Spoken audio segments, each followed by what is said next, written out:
مسلمانوں کو اسلام کے بارے میں پتہ ہی کچھ نہیں ہے. اور اچھا جنہوں نے ایمان پر حملہ کرنا ہے ان کو سب پتا ہے, ان کو پتا ہے ان کو کیسے بہکانا ہے, ان کو پتا ہے ان کے دل میں شک کی پن کیسے چبونی ہے.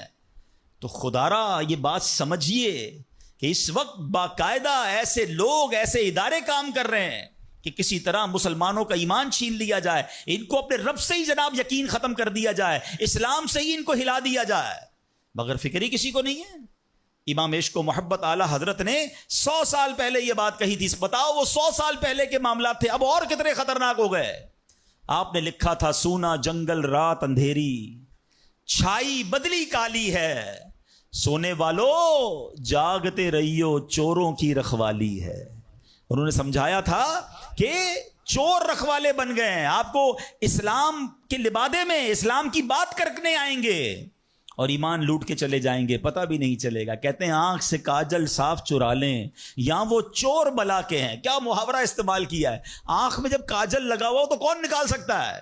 آنکھ سے کاجل صاف چرا لیں یا وہ چور بلا کے ہیں, تیری گٹھڑی تاکی ہے اور تو نے نیند نکالی ہے.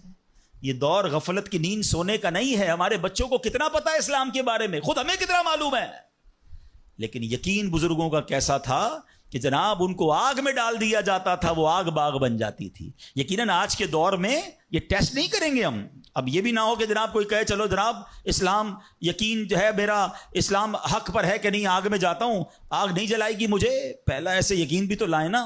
یہ امتحان اور ٹیسٹ کرنا ہمارا کام نہیں, یہ اللہ والوں کا انداز ہوتا تھا. بڑی خوبصورت بات سمجھیے گا کہ ہمیں کس طرح اللہ پر بھروسہ رکھنا ہے. ایک شخص نے حضرت عیسیٰ سے کہا آپ اللہ پر کامل بھروسہ کرتے ہیں؟ کہاں بالکل کرتا ہوں. کہا پھر پہاڑ سے کود جائیں, اللہ نے بچانا ہوگا تو تمہیں بچا لے گا. آپ کا رب بچاتا ہے کہ نہیں بچاتا دیکھتے ہیں. کیا خوبصورت جواب دیا حضرت عیسیٰ علیہ السلام نے. آپ فرماتے ہیں اللہ پر بھروسہ ضرور رکھتا ہوں مگر اللہ کا امتحان نہیں لیتا ہوں. تو یہ بھی بات سمجھنے والی ہے. اس طرح کے ٹیسٹ نہیں لیے جاتے اپنے آپ پر, مگر ان واقعات سے سیکھنا کیا ہے کہ یقین کیسا ہونا چاہیے, رب کے فیصلوں پر اطمینان کیسا ہونا چاہیے. سبحان اللہ. انہی حضرت ابراہیم علیہ السلام کا ایک اور واقعہ ہے نا. ایک قافلہ تھا, 3 افراد ہیں, بلکہ اس میں سبحان اللہ 4 افراد ہیں. حضرت ابراہیم, حضرت اسماعیل, بی بی ہاجرہ, اور چوتھے کون تھے؟ حضرت جبرائیل. حضرت جبرائیل راستہ بتا رہے ہیں. یہ پورا قافلہ پیچھے پیچھے جا رہا ہے. کہاں جا رہا ہے؟ حضرت جبرائیل سے حضرت ابراہیم کو اتنا شوق تھا, پوچھتے ہیں جبرائیل ہماری منزل آ گئی؟ کہتے ہیں ابھی اور آگے. ہماری منزل آ گئی؟ کہتے ہیں ابھی اور آگے. لکو دک صحرا میں ایک ٹیلے پر جا کر, کون سی جگہ تھی جہاں آج مکہ آباد ہے؟ کچھ بھی نہیں تھا, کعبہ بھی نہیں تھا. اسی ٹیلے والی جگہ پر بعد میں کعبہ بنایا گیا. بالکل صحرا ہے, نہ پانی ہے نہ کھانا ہے. حضرت جبرائیل نے بتایا اے ابراہیم تمہارا مقام آ گیا ہے. حضرت ابراہیم کی اطاعت دیکھیں کہ وہ بیٹا جو 99 سال کی عمر میں دعاؤں کے بعد ملا ہے. حضرت اسماعیل آپ کو 99 سال دعا کرتے کرتے گزر گئے, پھر ملے تھے, مگر حکم کیا تھا کہ اپنے بیٹے کو, اپنی زوجہ کو وہاں چھوڑ آؤ. حضرت ابراہیم اپنی زوجہ کو, اپنے بیٹے کو جب چھوڑ کر جاتے, تھوڑے سے کھجورے ہیں, پانی ہے, تو بی بی ہاجرہ کیا کہتی ہیں؟ 3 بار کہا کہ ابراہیم کس کے سہارے چھوڑے جا رہے ہیں, کس کے سہارے چھوڑے جا رہے ہیں. حضرت ابراہیم نے جواب نہیں دیا, تو آخر میں کہتی ہیں اللہ امرک بہذا, اے اللہ کے نبی کیا اللہ پاک نے آپ کو اس کا حکم دیا ہے؟ آپ نے کہا مجھے رب نے حکم دیا ہے. اب یقین دیکھیں اس خاتون کا, اس ماں کا یقین دیکھیں جس کا چھوٹا بچہ ساتھ ہے, دودھ پیتا بچہ ساتھ ہے, نہ کوئی انسان نہ پرندہ. مگر جب حضرت ابراہیم نے کہا نا کہ ہاں رب کا حکم ہے, تو کیا کہا؟ اے اللہ پاک کے نبی اگر یہ اللہ پاک کا حکم ہے تو پھر آپ خیر سے جائیں, اللہ ہمیں ضائع نہیں کرے گا. رب کا حکم ہے نا, پھر کھانا بھی اسی نے دینا ہے, پانی بھی اس نے دینا ہے, ہماری حفاظت بھی اسی نے کرنی ہے. آئے ہائے یقین کیسا تھا کہ وہ رب رحمان قدرتوں والا ہے. اللہ وہ ہے جو مردے سے زندہ نکال سکتا ہے. اللہ وہ ہے جو دن سے رات کو بناتا ہے, رات سے دن کو بناتا ہے. اللہ پاک وہ ہے جو بنجر زمین کو سرسبز و شاداب بنا دیتا ہے. یہ وہی رب ہے جو صحرا سے چشمے نکال دیتا ہے. اللہ پر یقین تھا کہ اگر پانی نہیں تو کیا ہوا, پانی بھی اسی کی نعمت ہے, وہی عطا فرمانے والا ہے. ارے یہاں کھانا نہیں تو کیا ہوا, رزق دینے والا تو موجود ہے. سبحان اللہ. اور ایسا ہی ہوا, کہا اب خیر سے جائیے, اللہ ہمیں ضائع نہیں کرے گا. کیا خوبصورت شعر ہے نا. یقین مثل خلیل آتش نشینی, یقین مثل خلیل آتش نشینی، یقین اللہ مستی خود گزینی، سن اے تہذیب حاضر کے گرفتار، غلامی سے بدتر ہے بے یقینی۔ کیا ترجمہ ہوا اس کا معنی کیا ہوا؟ یقین کیا ہے؟ حضرت ابراہیم کی طرح بے خطر بغیر ڈرے آگ میں کود جانے کا نام یقین ہے۔ یقین کیا ہے؟ محبت الہی میں غرق ہو جانا اور اپنے آپ کی اصلاح میں لگ جانا یقین ہے۔ اے دور حاضر کی تہذیب کے دیوانوں، بے یقینی جو ہے وہ غلامی سے بھی بری چیز ہے۔ آج بے یقینی کی فضا کیسی ہے؟ یقین ہی نہیں ہے کسی کو، تذبذب، ٹینشن، اللہ پر، دین پر، اپنے دنیا کے معاملات پر یقین ہی نہیں ہے کسی کو، ہر وقت فکروں میں گھرا ہوا ہے۔ اے میرے پیارے اسلامی بھائیوں، آج غربت عام ہے، مشکلات ہیں، ہر دوسرا آدمی مشکلات میں پھنسا ہوا ہے، لڑائی جھگڑے ہیں، نا اتفاقی ہے، دنیا میں کئی جگہ تو مسلمان بیچارے ظلم و ستم کا شکار ہیں۔ اللہ پاک ان کی غیب سے مدد فرمائے۔ الحمدللہ مسلمانوں نے تاریخ میں شاندار کارنامے سر انجام دیے ہیں، اللہ کریم نے مسلمانوں کو بڑی شان و شوکت سے نوازا ہے، مگر اب حالات کسی اور طرح کے چل رہے ہیں۔ کبھی غور کیا اس کی وجہ کیا ہے؟ اس پر تجزیہ کیا جائے تو ایک بڑی وجہ سامنے یہ آتی ہے کہ مسلمانوں میں بے یقینی بڑھا دی گئی ہے۔ پیارے آقا مکی مدنی مصطفیٰ صلی اللہ تعالی علیہ وسلم کا ذرا فرمان سنیے۔ مشہور صحابی حضرت ابو ہریرہ رضی اللہ تعالیٰ عنہ اس حدیث کے راوی ہیں، رسول ذیشان مکی مدنی سلطان صلی اللہ تعالیٰ علیہ وسلم نے فرمایا، ما اخاف علی امتی الا ضعف الیقین۔ آقا فرماتے مجھے اپنی امت پر خوف نہیں ہے مگر یقین کی کمزوری کا، یعنی اور کوئی خوف نہیں ہے۔ یہ امت ایسا نہیں ہوگا کہ شرک میں مبتلا ہو جائے گی، فرمایا میری امت اللہ پاک کا انکار نہیں کرے گی، ہاں میری امت کو جو بڑا مسئلہ درپیش ہوگا ان کا یقین کمزور ہو جائے گا، ان کا بھروسہ کمزور ہو جائے گا۔ ایک اور حدیث پاک سنیے، آقا فرماتے ہیں نجا اول هذه الامه بالیقین والزہد، اس امت کے پہلے لوگ یقین اور دنیا سے بے رغبتی کے ذریعے نجات پا گئے، ویہلک آخر هذه الامه بالبخل والعمل، اور اس امت کے جو آخری لوگ ہوں گے کنجوسی اور لمبی امیدوں کے سبب ہلاک ہو گئے۔ پہلے والے یقین کی وجہ سے کامیاب ہو گئے۔ کیسا یقین تھا؟ 313 تھے نا، مگر بھروسہ رب پر کیسا تھا کہ فرشتوں کی فوج مدد کے لیے آ جاتی ہے۔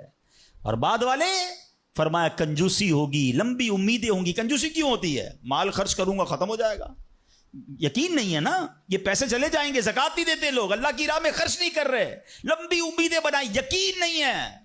کاش یہ بات سمجھ آ جائے کہ میرے اور آپ کے نصیب میں جو رزق لکھا ہے وہ لکھا ہوا ہے، وہ ہمیں مل کر رہے گا، مگر اسی کی ٹینشن میں زندگی گزر رہی ہے۔ بے یقینی کی کچھ مثالیں میں آپ کو سمجھاتا ہوں۔ ابھی تک شاید کچھ لوگ کہہ رہے ہوں گے یار یہ بات تو ٹھیک کر رہے ہیں، بے یقینی ہونی نہیں چاہیے، مگر ہمیں تو بے یقینی نہیں ہے۔ اب میں کچھ ایگزامپل کے ذریعے سمجھاتا ہوں۔ ہم مانتے تو ہیں اللہ پاک رزق دینے والا ہے، ٹھیک ہے، پھر بھی مال کے پیچھے مارے پھرتے ہیں۔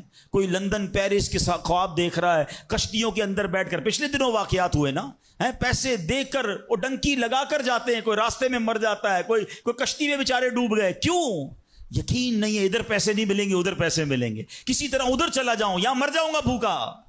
ذرا غور کیجئے، اے میرے پیارے اسلام بھائی، کو سود کا کام کرتا ہے، کیوں کرتا ہے سود کا کام؟ یقین نہیں ہے نا کہ حلال کماؤں گا تو پیچھے رہ جاؤں گا۔ ملاوٹ، رشوت، ڈاکہ، چوری، اگر ان تمام غلط کاموں کے پیچھے آپ دیکھیں تو یقین نہیں ہوتا کہ یار ملاوٹ نہیں کروں گا تو مال نہیں بکے گا، پیسے والا کیسے بنوں گا، غریب ہی رہ جاؤں گا۔ یقین ختم ہو گیا ہے، جس کی وجہ سے ہر دوسرے آدمی کو جناب غلط کام کرنا ہے۔ آگے چلیے، ہم مانتے ہیں نماز دنیا بھی سنوار دیتی ہے، آخرت بھی سنوار دیتی ہے، سنتے بھی ہیں بولتے بھی ہیں، مگر نماز پر دنیا کو ترجیح دیتے ہیں۔ یار نماز پڑھوں گا تو کاروبار پہ، دکان پہ کون بیٹھے گا؟ نماز پتہ ہے آخرت اور دنیا سنوار دے گی، یقین نہیں ہے۔ اسی طرح ہم مانتے ہیں کہ مسلمان کی ترقی قرآن پر عمل کرنے میں ہے، مگر نہ قرآن خود پڑھتے ہیں نہ اپنے بچوں کو پڑھاتے ہیں۔ ہم مانتے ہیں کہ اللہ پاک دعائیں قبول فرماتا ہے، مگر بے یقینی ہے، اول تو دعا مانگتے نہیں ہیں اور مانگتے ہیں تو یقینی نہیں ہوتا۔ اب یقین کریں، علماء نے لکھا ہے کہ جو بندہ بغیر یقین کے ساتھ دعا مانگتا ہے نا، اس کی دعا قبول ہی نہیں ہوتی ہے۔ یعنی مثال دیتا ہوں، آپ بیمار ہیں یا پریشان ہیں یا کوئی مشکل میں ہیں، دعا کرتے ہوئے یہ خیال آ رہا ہے یار مسئلہ حل ہونا تو نہیں ہے، چلو پھر بھی مانگ لیتے ہیں، علماء کہتے ہیں حل ہی نہیں ہونا ہے، تمہیں رب پر ہی بھروسہ نہیں ہے. اب مثال دیتا ہوں اس کو ایک بلا تمثیل.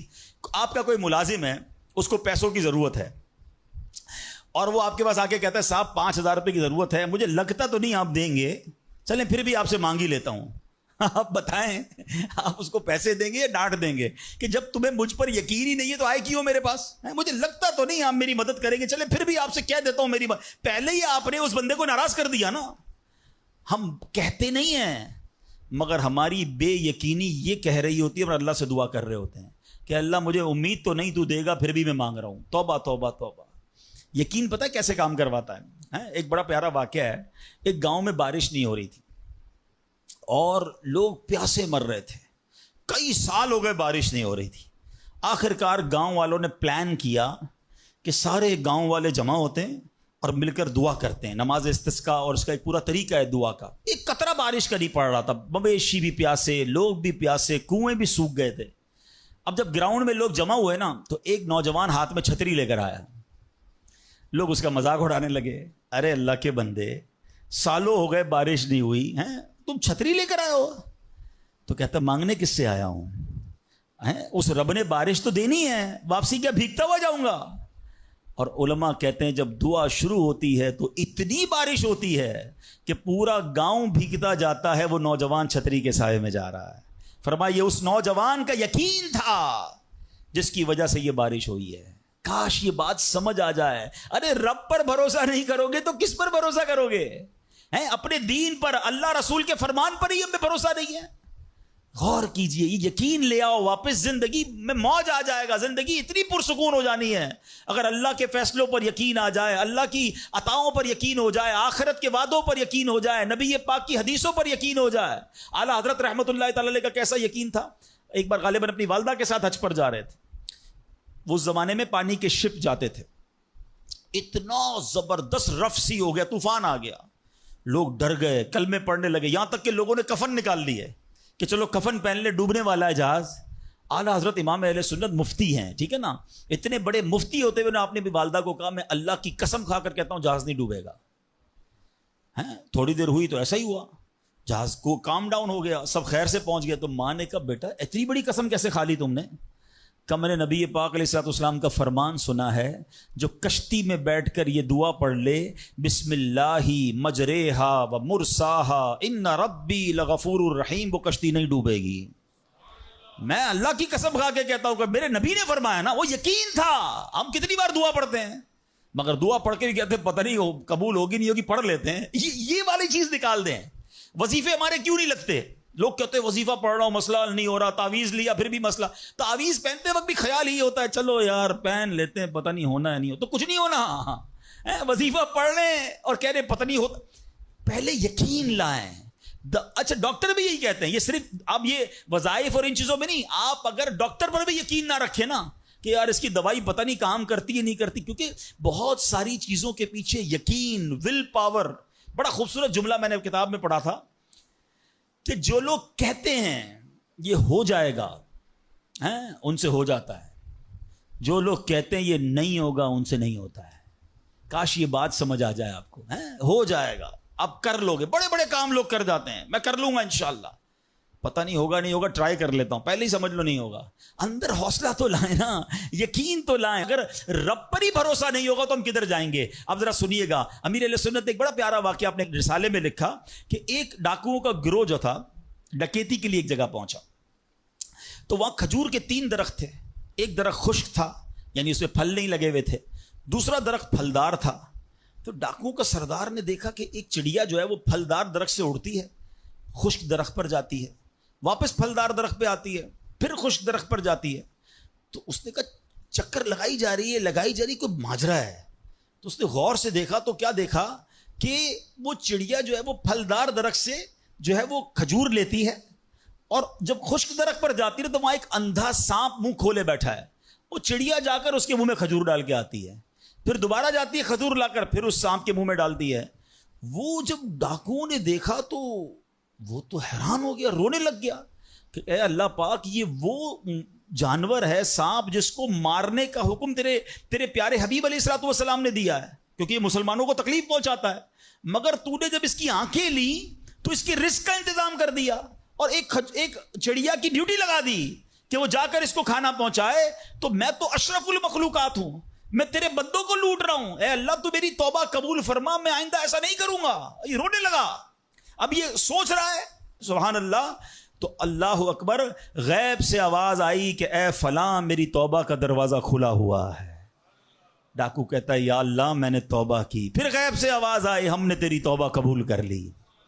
اچھا جب اس نے توبہ کی تو اس کے سارے ساتھی سن رہے تھے, سردار آپ نے توبہ کی, ہم نے بھی توبہ کی. کہا سوچو تو صحیح, ہم ڈکیتی کر رہے ہیں, ہم چوری کر رہے ہیں, رب جب اس اندھے سانپ کو روزی دے گا تو ہمیں کیوں نہیں دے گا؟ ہم اللہ کی قدرت پر یقین کیوں نہ رکھیں؟ سب نے توبہ کر لی. اب جب توبہ کر لی تو انہوں نے کہا کہ اب ایسا کرتے ہیں کہ حج کو چلتے ہیں. سارا قافلہ بنا کر, ڈاکوؤں کا قافلہ توبہ کر کے چلا حج کرنے کو. جب مکہ پاک کے قریب پہنچے نا تو وہاں ایک نابینا بڑھیا تھی. وہ ہر قافلے والے سے اس ڈاکوؤں کے سردار کا نام لے کے پوچھتی تھی. وہ بندہ آیا تو ڈاکوؤں کا جب قافلہ ہے تو کہا میں ہی تو وہ ہوں. تو کہا یہ میرے کپڑے تمہارے لیے ہیں. بولا آپ مجھے کپڑے کیوں دے رہی ہیں؟ کہا میرا ایک بیٹا تھا اور وہ بیٹا جو ہے اس کے کچھ دن پہلے, بڑا نیک بیٹا تھا میرا, کچھ دن پہلے اس بیٹے کا انتقال ہوا ہے. یہ اسی کے کپڑے ہیں. 3 دن سے مسلسل نبی پاک علیہ الصلوۃ والسلام میرے خواب میں تشریف لا رہے ہیں اور فرما رہے ہیں کہ اس نام کا بندہ آئے گا, اس کو یہ کپڑے دے دینا. ہائے ہائے, ذرا سوچو تو صحیح, جب رب توبہ قبول کرتا ہے تو مرتبے کیسے بڑھا دیتا ہے. کاش یہ بات سمجھ آ جائے. اللہ سے بندہ جب دوستی کر لیتا ہے نا, اللہ پچھلے گناہ معاف فرما دیتا ہے, بلکہ اللہ راضی ہو جائے تو گناہوں کو نیکیوں میں بدل دیتا ہے. مگر کیسے اس ڈاکو کو توبہ نصیب ہوئی؟ یقین. کاش حرام کمانے والا, سود کا کام کرنے والا, کاش رشوت لینے والا, ڈاکہ ڈالنے والا, چوری کرنے والا یہ سوچے کہ میں کیوں کر رہا ہوں, ملاوٹ کرنے والا سوچے. اللہ پر بھروسہ تو رکھو یار, رب نے میرا نصیب لکھا ہوا, جو میرے نصیب میں مجھے مل کر رہے گا. کاش یہ بات سمجھ آ جائے. صدیق اکبر رضی اللہ تعالیٰ مسلمانوں کے پہلے خلیفہ, جب آپ نے یہ آیت پڑھی نا قرآن پاک میں, اللہ ارشاد فرماتا ہے وما من دابۃ فی الارض الا علی اللہ رزقها. اللہ فرماتا ہے اور زمین پر چلنے والا کوئی جاندار ایسا نہیں جس کا رزق اللہ کے ذمہ کرم پر نہ ہو. آپ فرماتے ہیں کہ جب سے میں نے یہ آیت پڑھ لی, خدا کی قسم میں نے روزی کی فکر کرنا چھوڑ دی ہے. کہ جب اللہ نے ہر کسی کا رزق اپنے ذمے پہ لے لیا تو مجھے کس بات کی ٹینشن ہے. کاش ہمیں یہ بات سمجھ آ جائے کہ ہمیں اب ذرا غور کریں. ابھی یہ اجتماع ختم ہوگا, اگر میں آپ سب کو کہوں کہ بتائیں آپ کے لیے کیا دعا کروانی ہے, تو تقریباً 70-80% لوگوں نے پتہ کیا کہنا ہے, حضور روزی میں برکت کی دعا کر دیں, کاروبار میں برکت کی دعا کر دیں, نوکری نہیں لگ رہی اس کی دعا کر دیں. میں نہیں کہتا یہ دعا نہیں کرنی چاہیے, اللہ سے نہیں مانگیں گے تو کس سے مانگیں گے؟ لیکن کوئی تو کہے کہ میری ایمان پر موت کے لیے دعا کر دیں, میری قبر جنت کا باغ بن جائے اس کے لیے دعا کر دیں, میں آخرت میں جاؤں تو اللہ مجھ سے راضی ہو جائے اس کے لیے دعا کر دیں. فرق دیکھیں, میری اور آپ کی ٹینشن کیا ہے؟ دنیا, روزی, مال. حالانکہ اس کا وعدہ ہے, دانے دانے پر لکھا ہے کھانے والے کا نام, مجھے مل کر رہے گا. مگر اللہ نے مغفرت کا وعدہ نہیں کیا ہے. اس کی دعا کہاں ہے؟ اس کی ٹینشن کیوں نہیں ہے؟ ایسے کئی لوگ مجھے بھی ملے, آپ کو بھی ملے ہوں گے, یار رات کو نیند نہیں آ رہی, کیوں؟ بس یار کاروبار کی ٹینشن بہت ہے. کبھی زندگی میں ایک رات میری اور آپ کی ایسی گزری کہ اس ٹینشن میں نیند نہ آئی ہو کہ قبر میں جاؤں گا تو قبر جنت کا باغ بنے گی یا دوزخ کا گھڑا بنے گی؟ کلمے والی موت ملے گی کہ نہیں؟ جنت میں جاؤں گا یا دوزخ میں جاؤں گا؟ میزان عمل پر جب اعمال تولے جائیں گے, گناہ کا پلڑا بھاری ہوگا یا نیکیوں کا پلڑا بھاری ہوگا؟ یار آج جون جولائی کی گرمی, ہیٹ اسٹروک کی باتیں ہو رہی ہیں, 50 ڈگری میں حال برا ہو گیا. سورج 1 میل پر جب ہوگا اور لوگوں کی پیاس زبان سے باہر زبانیں آئیں گی, مجھے جام کوثر نہ ملا تو میرا کیا بنے گا؟ کبھی اس کی ٹینشن, اس کا وعدہ نہیں ہے. یہ اللہ سے دعا کرنی ہے, اس کے لیے کوشش کرنی ہے. ساری زندگی ایک ہی ٹینشن, چھوٹا گھر ہے تو بڑا کرنا ہے, کاروبار کو وسیع کرنا ہے, اور آمدنی. اور میں نہیں کہتا دعا نہ کریں, کوشش نہ کریں, خدا نہ خواستہ اس کا کوئی یہ مطلب نہ لے کہ چلو بھائی اب تو اللہ نے اپنے ذمہ کرم پر لے لیا تو اب کوئی کام کاج نہیں کرنا. نہیں, دنیا عالم اسباب ہے, اسباب کا کشکول لے کر بارگاہ الہی میں جانا ہے اور توکل والے انداز میں دعا کرنی ہے, تو اپنی رحمت کے سمندر سے ہمارے اسباب کے کشکول میں وہ ہماری روزی عطا فرمائے گا. اسباب اختیار ضرور کرنے, مگر اسی فکر میں زندگی تو برباد نہ کر دینا کہ سارا صبح سے لے کر شام تک ایک ہی ٹینشن. بھروسہ رکھے رب پر, یقین رکھے رب پر. آج حال یہ ہے, بچہ پیدا ہو جائے تو ٹینشن, او ہو اب میرا بچہ ہو گیا, اس کی آگے پرورش میں کیسے کروں گا, اس کی تعلیم کا کیا ہوگا, اور خاص طور پہ بچی پیدا ہو جائے تو ایسے بدبخت لوگ ہیں کہ اب جناب بیوی کو برا بھلا کہہ رہے ہیں, خاندان میں جھگڑے ہو رہے ہیں بچی کی پیدائش پر کہ اب اس کی شادی کیسے ہوگی, یہ تو بوجھ آ گئی ہے. معاذ اللہ. سمجھ نہیں آتی کہ جس رب نے بچی دی ہے انشاءاللہ رزق بھی وہی دے گا, اسباب بھی وہی دے گا. ارے جب اس نے مجھے پالا ہے وہ اس کو بھی پالے گا. کیا خوبصورت بات علماء نے لکھی, جو رب ہاتھی کو من اور چونٹی کو کن دے سکتا ہے وہ مجھے بھی میرا رزق عطا فرمائے گا. آپ ذرا سوچیں تو صحیح, کس کس کو رزق دیتا ہے. حدیث پاک کا مضمون ہے تم اللہ پر بھروسہ کرو, جیسا بھروسہ کرنے کا حق ہے وہ تمہیں ایسے روزی دے گا جیسے پرندوں کو روزی دیتا ہے. پرندوں کو سمجھتے کتنی کیسے روزی ملتی ہے, کبھی گھونسلے دیکھیں پرندوں کے. اچھا پہلے تو یہی نہیں پتا, کراچی والوں کو تو پرندے دیکھنے کو نہیں ملتے, ہم نے درخت کاٹ کے پورا شہری کنکریٹ کا جنگل بنا دیا. ورنہ یہ پوچھے بزرگوں سے, ہم بھی چھوٹے تھے تتلیاں بھی دکھتی تھیں, صبح مدرسے اسکول جاتے تھے تو کوئل کی آواز بھی آتی تھی. اب تو کراچی والوں کے ہارن کی آواز آتی ہے ہم کو. اب تو یہ پرندے بھی چلے گئے. کہاں چلے گئے, ہم نے درخت کاٹے, ہمیں اندازہ ہی نہیں کہ درخت ہے کیا. آج گاڑی پارک کرنے کے لیے ہر بندہ درخت کا سایہ ڈھونڈ رہا ہے مگر درخت لگاتا نہیں ہے. کاش یہ بات سمجھ آ جائے کہ جتنے درخت لگتے جائیں گے شہر یا ملک خوشگوار بھی ہوگا, موسم بھی کول ڈاؤن ہو جائے گا. یہ جو آج ہم کہتے ہیں نا اتنی گرمی بڑھتی جا رہی ہے, اس کی ایک بڑی وجہ یہ ہے, یہ میرا موضوع نہیں ہے, لیکن جو موسم کا تغیرات, کلائمیٹ ڈس آرڈر ہے. کاش یہ بات سمجھ آئے کہ پلانٹیشن نہیں ہم کر رہے, ہم پودے نہیں لگاتے بلکہ پودے کاٹ دیتے ہیں. کتنے درخت کاٹے, کتنے جنگل ختم کر دیے ہم نے. الحمدللہ دعوت اسلامی کا شعبہ FGRF, اب پلانٹیشن ہم کرتے چلے جا رہے ہیں. 30 لاکھ پودے لگائے مگر یہ تھوڑے ہیں. کاش میری یہ بات لوگ سن رہے ہوں کہ اگر آپ نے اپنے آنے والی نسلوں کو خوشگوار موسم دینا ہے, اچھے حالات دینے ہیں, ٹھنڈی چھاؤں دینی ہے, آکسیجن کی فیکٹریاں دینی ہیں, تو ہم سب کو کم از کم ایک پودا لگانا چاہیے. 24 کروڑ پاکستانی سب صرف ایک پودا لگائیں اور اس پودے کو درخت بنائیں, صرف پودے کو بچے کی طرح پالیں. آپ یقین کریں ہمارا ملک ایک پورا ملکی باغ بن جائے گا. تو اب ذرا سوچیں کہ ہمیں یہ بات سمجھنی ہے کہ یہ گھونسلے, یہ جو حدیث میں سنا رہا تھا بات کہاں سے چلی کہ اللہ پرندوں کو کیسے رزق دیتا ہے. آپ کو پتا پرندے کتنے, ایک تحقیق کے مطابق اس دنیا میں جتنے انسان ہوتے ہیں نا ملٹی پلائی بائی 10 جانور ہوتے ہیں. اگر 800 کروڑ انسان ہیں, 8 ارب کے قریب آبادی ہو گئی دنیا کی, 800 کروڑ 8 ارب, تو آپ سمجھو کہ 80 ارب جانور ہیں دنیا میں. اور کہا جاتا ہے ملٹی پلائی بائی 10 کریں اس کو تو اتنے پرندے ہوتے ہیں. یعنی اس کا مطلب 800 ارب کم و بیش پرندے ہیں دنیا میں. آپ نے پرندوں کے گھونسلے دیکھے کبھی؟ یہ جب گھر سے صبح اڑتے ہیں نا اپنے گھونسلے سے, سب کے پیٹ خالی ہوتے ہیں. گھونسلے میں کوئی کبڈ نہیں ہوتی ہے, کوئی شام کا دوسرے دن کا چارہ نہیں ہوتا ہے, بچے چھوٹے چھوٹے چھوڑ کر جاتے ہیں. مگر یہ 800 ارب پرندے جب شام کو گھونسلے میں آتے ہیں اللہ سب کو رزق دے چکا ہوتا ہے. کوئی پرندہ دنیا میں بھوکا نہیں سوتا. کیا خوبصورت بات, سمجھو اس کا مزہ لو نا. رب ہاتھی کو من دیتا ہے, اس کو ہاتھی کو کتنا کھانا چاہیے, دنیا میں کتنے ہاتھی ہوں گے, اس کو روز کے منو کھانا مل جاتا ہے. اور چونٹی کو کن چاہیے ہوتا ہے چھوٹا سا, وہ رب اس کو کن بھی دے دیتا ہے, پرندوں کو روزی دے دیتا ہے. اور جو اشرف المخلوقات ہیں وہ ٹینشن کھا رہے ہیں, وہ کبھی بلڈ پریشر کی گولی, تو کبھی شوگر کی گولی, کبھی ڈاکٹر کے پاس, ٹینشن بہت ہے ڈاکٹر صاحب 2 سال بعد کیا ہوگا, مارکیٹ ڈاؤن. ارے بھائی تب سب چیزوں کا وعدہ ہے اور تم اس ٹینشن میں رہ گئے. ارے یہ کوشش کرنی تھی تو آخرت کی کرنی تھی, اللہ کو راضی کرنے کی کرنی تھی. لیکن ان تمام باتوں کے باوجود جیسے میں نے کہا نا کہ چھوڑنا نہیں ہے کام کاج. کچھ بے وقوف لوگ یہ سمجھ رہے ہوتے ہیں ایسا نہیں ہوگا. بڑی خوبصورت ایک بات اور کر دوں کہ اللہ پر بھروسہ کیسا کرنا ہے. ایک صوفی بزرگ شیخ سعدی رکھتے ہیں کہ ایک شخص تھا گھر سے محنت مزدوری کے لیے کام کاج کے لیے نکلا. اس نے دیکھا کہ ایک لومڑی ہے, اندھی ہے, اپاہج ہے, نہ دیکھ سکتی ہے نہ چل سکتی ہے. وہ حیران ہو گیا, ہاتھ پیر بھی نہیں, آنکھیں بھی نہیں, یہ لومڑی کھاتی کہاں سے ہے, چیک کرتا ہوں. تھوڑی دیر بیٹھا تو ایک شیر آیا. شیر نے کہیں سے شکار کیا تھا, وہ اپنا شکار لومڑی کے آگے ڈال دیا. اندھی لومڑی, اس نے جو کھانا تھا کھایا, باقی شیر لے کے چلا گیا. اس نے کہا کمال ہے جناب, اپاہج لومڑی کو رب رزق دیتا ہے تو مجھے کیا ضرورت ہے نوکری کرنے کی, مجھے کیا ضرورت ہے کام کاج کرنے کی. جا کے بیٹھ گیا مسجد میں, 3 دن ذکر کرتا رہا, عبادت کرتا رہا, ایک دانہ کھانے کو نہیں ملا. اللہ اللہ اللہ اللہ کر رہا ہے. اس کے بعد جب بھوک سے بحال ہو گیا تو اللہ سے فریاد کی یا اللہ مجھے کوئی رزق نہیں ملا. کیا شاندار ارشاد ہوتا ہے. ابھی کیسا زبردست جملہ ہے. ارشاد ہوا تو نے لومڑی دیکھی ہے شیر نہیں دیکھا ہے. لومڑی کیوں بننا ہے؟ شیر بننا. اپنا رزق بھی کما اور دوسرے کو کھلانے والا بن جا.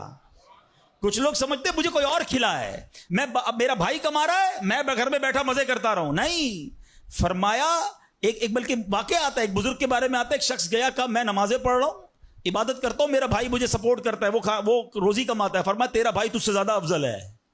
اللہ کو یہ پسند ہے کہ بندہ اپنے ہاتھ سے کمائے, کسی پر ڈیپینڈیبل نہ رہے, کسی پر بوجھ نہ رہے. یہ شریعت کو محمود ہے. کوشش کرنی ہے, پھر اس کے بعد اللہ پر چھوڑ دینا ہے. کوشش سے انکار نہیں ہے, مگر صرف کوشش کرتے کرتے نمازیں بھی جا رہی ہیں, بھروسہ بھی رب پہ جا رہا ہے, یقین بھی ختم ہو رہا ہے, صبح سے شام مال کما رہا ہے, یہ پسندیدہ نہیں ہے.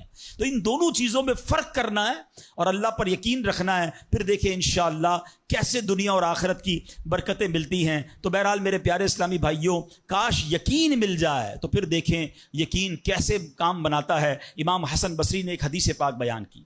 آپ فرماتے ہیں, حدیث سنیے گا. پیارے آقا علیہ الصلوۃ والسلام فرماتے ہیں لوگوں کو اس دنیا میں سب سے بہترین چیز یقین اور عافیت عطا کی گئی ہے. لہٰذا اللہ پاک سے ان دونوں چیزوں کو سوال کیا کرو. اللہ سے یقین مانگے اور اللہ سے عافیت مانگے.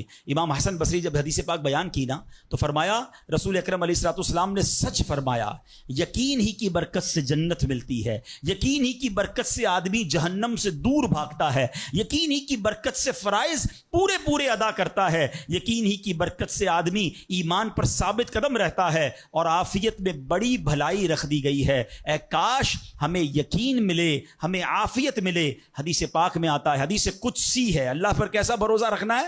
انا عند ظن عبدی بی, میں اپنے بندے کے گمان کے نزدیک ہوتا ہوں جو مجھ سے رکھے. مفتی احمد یار خان نعیمی اس حدیث پاک کے تحت فرماتے ہیں یہاں عبد سے مراد بندہ مومن ہے, یعنی بندہ میرے بارے میں جیسا یقین رکھے گا میں ویسا ہی اس کے ساتھ معاملہ کروں گا.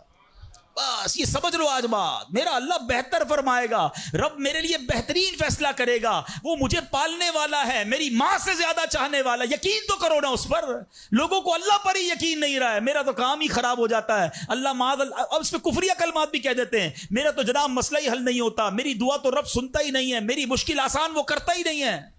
تم کھڑے نہیں ہو سکو گے. تم اللہ سے بدگمان نہ رہنا. اللہ کرے کہ انسان یہ سمجھ جائے کہ مجھے رب پر اچھا گمان رکھنا ہے. شاعر کہتے ہیں نا, جو سوچتا ہوں وہی بات ہونے لگتی ہے.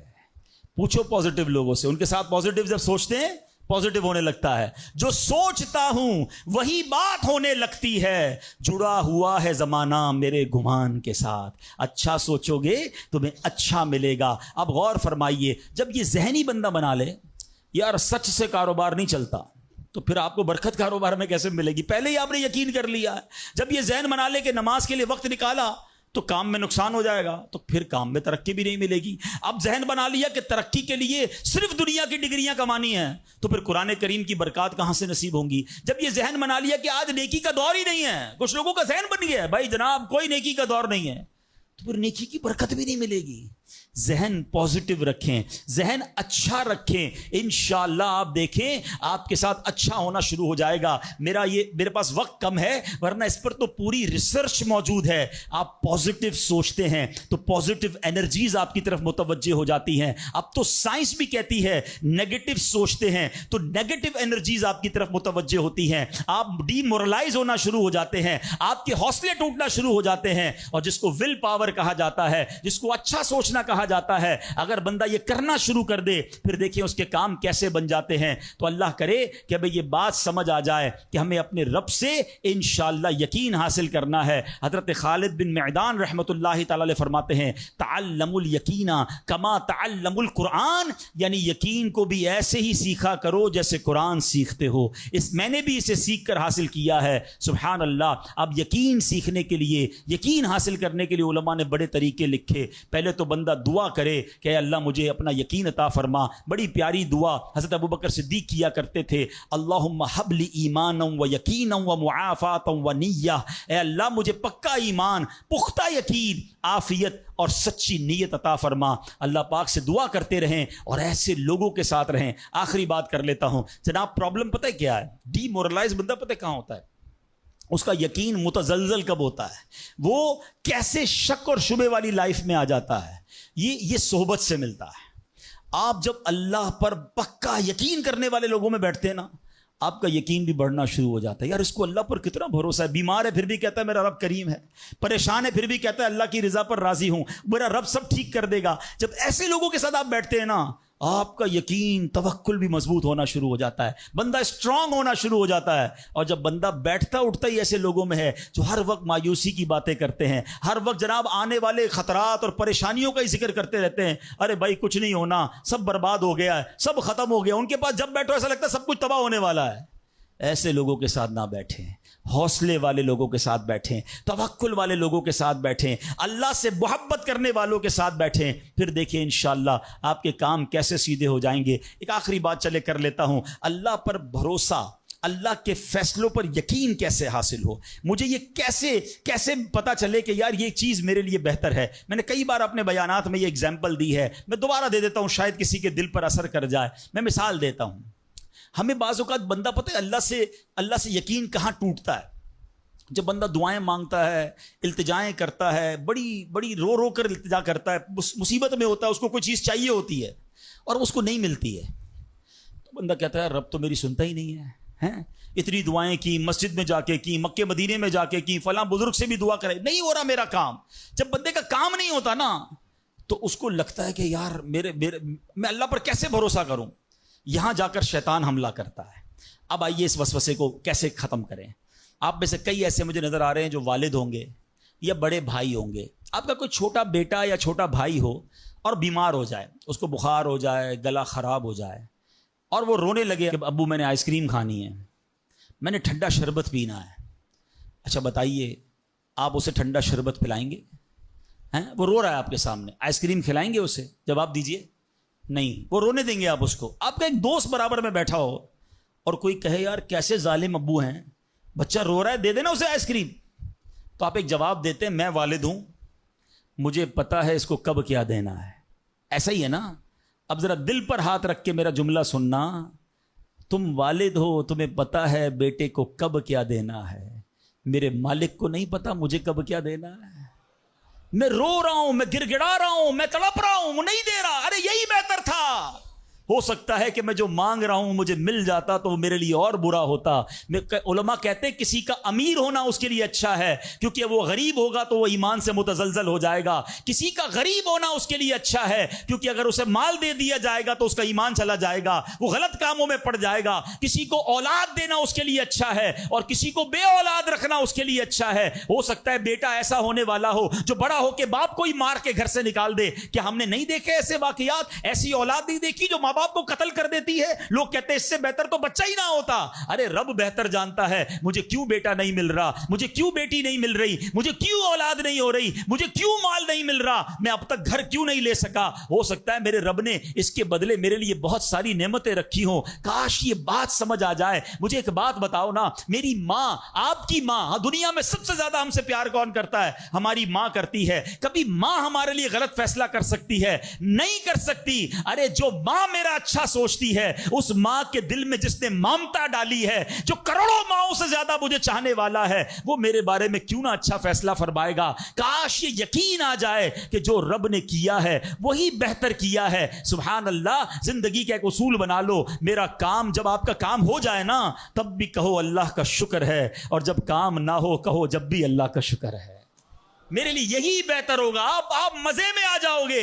اللہ سے دوستی کر لو. اے میرے رب جو تو نے فیصلہ کیا میں اس پر راضی ہوں. آپ کسی ٹینشن میں نہیں رہو گے. ہمارا پرابلم پتہ ہے کیا ہے؟ ڈیفنس کے لوگوں جانتے ہیں، کبھی گزرتے ہوں گے نا ڈیفنس کی گلیوں سے، یار یہ پلاٹ بہت اچھا مل رہا تھا، 4 سال پہلے یہ ریٹ تھا، میں لے لیتا، آج تو کتنی پرائس ہو گئی. یار وہ گاڑی 1 مہینہ پہلے لینے والا تھا، نہیں لی، گورنمنٹ نے پرائس بڑھا دی. یار یہ فیکٹری میں پہلے خرید لیتا. اسی ٹینشن میں رہتے ہیں، یہ کر لیتا وہ کر لیتا. ارے نہیں کیا, نہیں ہوا, وہی میرے لیے بہتر تھا. جو رب نے دیا وہی میرے لیے بہتر ہے. خدا کی قسم, جس دن اللہ پر بھروسہ سیکھ لیا, رب سے دوستی کر لی, رب کے فیصلوں پر اطمینان تمہیں حاصل ہو گیا, زندگی کے بہت سارے غم ختم ہو جائیں گے. جو بھی ہوگا وہ رب کی طرف سے ہے. ارے جب حضرت ابراہیم آگ میں ڈالے جا رہے ہیں, جبریل امین آ کے پوچھتے, بتاؤ اے ابراہیم تمہاری کوئی مدد کر سکتا ہوں, کوئی حاجت ہے؟ فرماتے مجھے کوئی حاجت نہیں. کہا اللہ سے تو کہہ دو کہ رب دیکھ رہا ہے, اس کا دیکھنا میرے مانگنے سے بہتر ہے. ہائے ہائے, اللہ حضرت ابراہیم کے اس یقین کا کوئی ذرہ عطا فرما دے, اس توکل کا کوئی حصہ عطا فرما دے. باتیں تو ہم بڑی بڑی کرتے ہیں, مگر جب سر پہ پڑتی ہے, جب کوئی مشکل آتی ہے, پھر ہمارا یقین ہل جاتا ہے. اللہ مجھے بھی اور آپ کو بھی اپنی سچی محبت عطا فرمائے, سچا یقین عطا فرمائے, سچا بھروسہ عطا فرمائے. اور یقین کریں جس دن رب پر بھروسہ مل گیا, آپ کی مشکل, آپ کی غم کی آگ باغ بننا شروع ہو جائے گی, آپ کی مشکلیں آسان ہونا شروع ہو جائیں گی. اللہ کریم ہم سب کو اپنا بھروسہ نصیب فرمائے.